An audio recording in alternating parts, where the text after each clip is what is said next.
Alors, dans l'exemple suivant, on veut dessiner le modèle de Ball-Rutherford pour un atome de carbone. Donc, en premier lieu, ce qu'on peut faire, c'est que on va renoter l'atome de carbone sous la forme AZX, comme ça.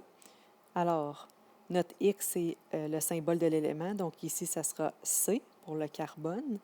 Le A, c'est la masse atomique. Donc ici, on a une masse de 12, donc on peut arrondir. Et le Z, c'est notre numéro atomique.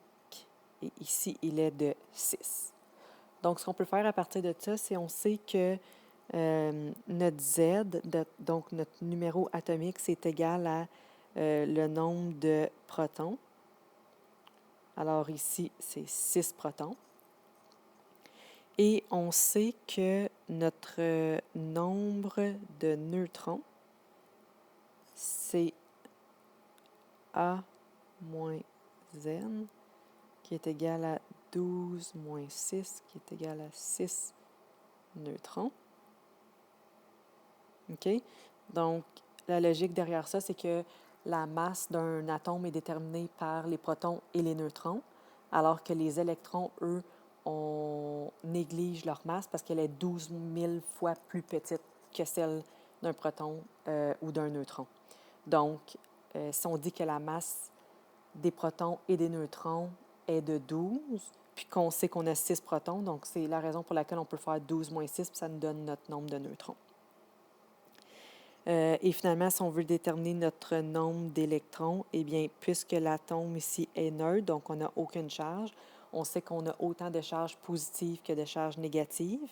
Puis ici, j'ai 6 protons, donc 6 charges positives. Alors, je vais aussi avoir 6 charges négatives. Donc, c'est pour ça que mon élément n'est pas chargé. Donc, j'ai 6 protons, 6 neutrons, 6 électrons.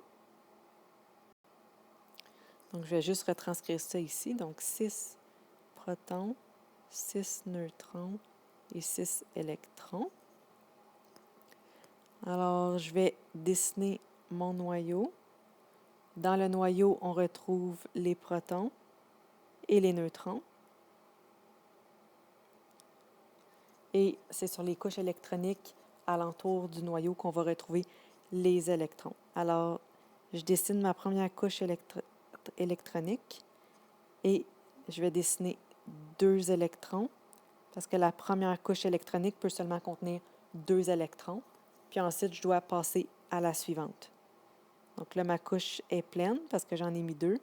Alors, je passe à la suivante et la suivante, je peux en mettre un total de 4.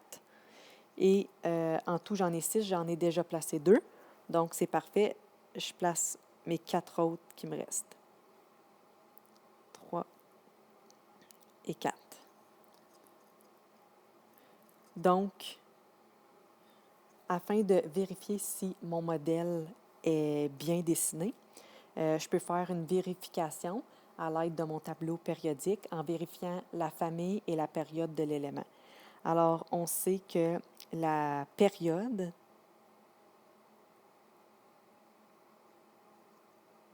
détermine le nombre de couches électroniques. OK? Donc ici, j'ai 2 couches électroniques, donc mon carbone devrait être dans la période numéro 2. Donc, c'est correct. Et on peut aussi vérifier la famille.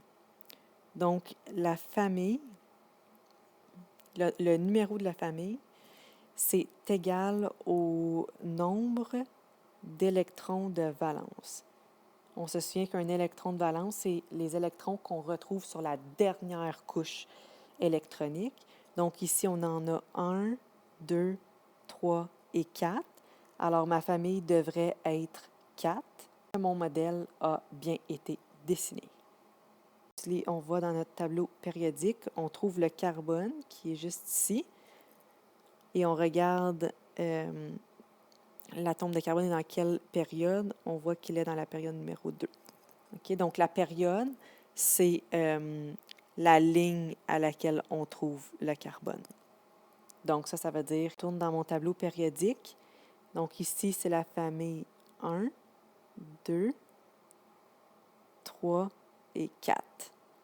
Donc, en effet, mon carbone se trouve dans la famille 4, ce qui